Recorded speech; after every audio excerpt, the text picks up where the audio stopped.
Assalamualaikum warahmatullahi wabarakatuh. My name is Faizal Radin Hoirunisa. So for today, I will present it about feminism. So what is feminism about? Is there any historical effectiveness from feminism? So I will explain today for right now. So what is feminism?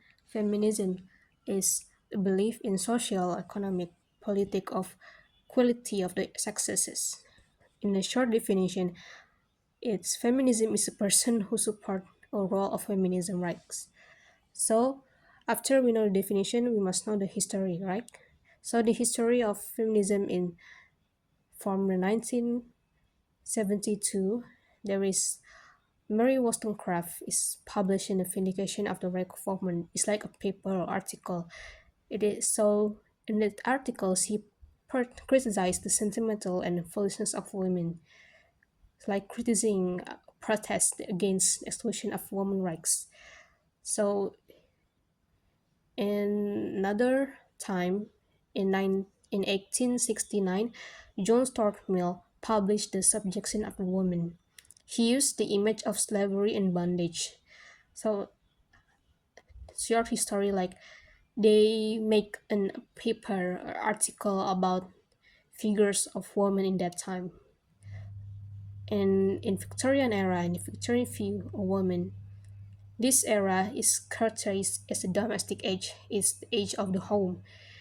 The popular Victorian image of the ideal woman and wife came to be known as the angel of the house. It means a woman was expected to be devoted to her husband, and we can take example like Queen Victoria. Queen Victoria is the kind of she can present a kind of femininity centered on a family, motherhood, and respectability. So in uh, in every aspect, there is so social many social problem in this era. Like women are different from men mentally. This doctrine is incredibly educated women who wanted to work and outside the house. For most in 19th century, the ideal of separated. So the ideal of in 19th century set of suppress was the main relations between the sexes. It means like we can know that the male is have has one of work, politics, public event. Meanwhile, female was one domestically she take care of the children, moral education, and other.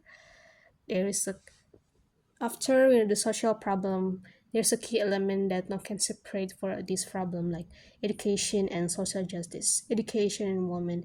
So in Britain, Maria Gray is created the first national union named Union is Women's Education Union.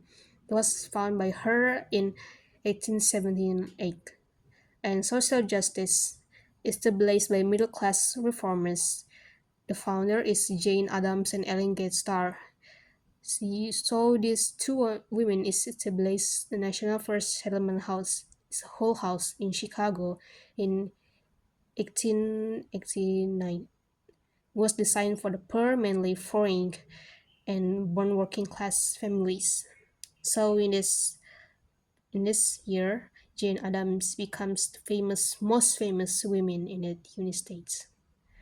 So after we explain about uh, struggles of women, social problems, and another, we jump into the literature. So feminism literature, so many themes in feminism literature is like patriarchy, woman's voice, critiquing gender roles, equality, inclusivity, and intersectionality. You can see the first work is Maurice Wollstonecraft. It is not fiction, it is real paper article. It's vindication of right woman like we tell in the first in the history, but the term feminist wasn't used like nowadays. Another example of feminist literature is Handmaid's Tale by Margaret Atwood, Room of One's Own by Virginia Woolf, and Jane Eyre by Carl Grounds. So the conclusion in this presentation is women and men is must be the most beautiful creature. Women have emotional feeling, and men have their logical thinking and rational thinking. So this is for me. Thank you very much. Wassalamualaikum warahmatullahi wabarakatuh.